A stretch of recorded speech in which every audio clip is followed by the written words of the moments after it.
નમસ્કાર, આપ જોઈ રહ્યા છો નેશન પ્લસ ન્યૂઝ. હું છું આપની સાથે હેતલ ભગત.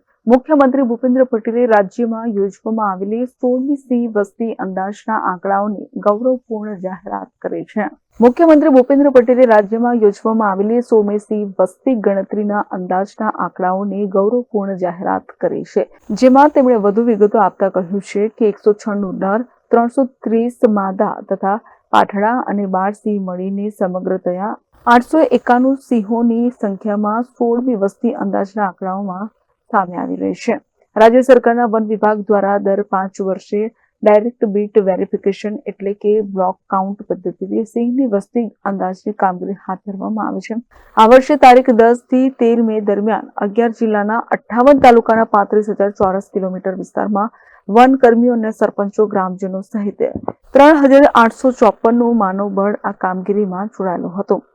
મુખ્યમંત્રી ભૂપેન્દ્ર પટેલે આ વસ્તી અંદાજોના આંકડાઓની જાહેરાત કરી તે અવસરે વન મંત્રી મુળુભાઈ બેરા, રાજ્યમંત્રી મુકેશ પટેલ, મુખ્ય સચિવ પંકજ જોશી, મુખ્યમંત્રીના અધિક મુખ્ય સચિવ M.K. દાસ પણ ઉપસ્થિત રહ્યા હતા.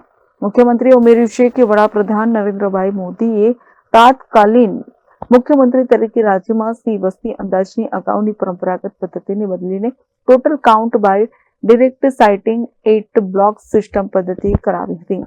તો વડાપ્રધાને 74મા સ્વતંત્રતા દિવસે સિંહોના લાંબા ગાળાના સંરક્ષણ અને સંવર્ધન માટે પ્રોજેક્ટ લાયનની કરેલી જાહેરાત અન્વયે તાજેતરમાં નેશનલ વાઇલ્ડ લાઇફ બોર્ડની ગુજરાતમાં યોજાયેલી બેઠકમાં પ્રોજેક્ટ લાયન 2047ના ભવિષ્યલક્ષી આયોજન અંગે પણ માર્ગદર્શન આપ્યું હતું.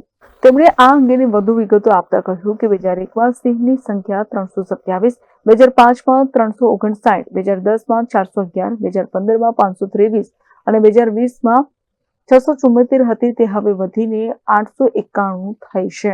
આ પ્રસંગે અગ્ર મુખ્ય વન સંરક્ષક અને head of the forest force doctor A.P. Singh, અગ્ર મુખ્ય વન સંરક્ષક ડોક્ટર જયપાલ સિંહ અને વન વિભાગના વરિષ્ઠ અધિકારીઓ પણ ઉપસ્થિત રહ્યા હતા. Bureau report, nation plus news. સમાચારોના સતત અપડેટ મેળવવા માટે અમારી નેશન પ્લસ ન્યૂઝની યુટ્યુબ ચેનલને સબસ્ક્રાઇબ કરો, બેલ આઇકન દબાવો અને જોડાયેલા રહો ફેસબુક, ઇન્સ્ટાગ્રામ અને ટ્વિટર પર.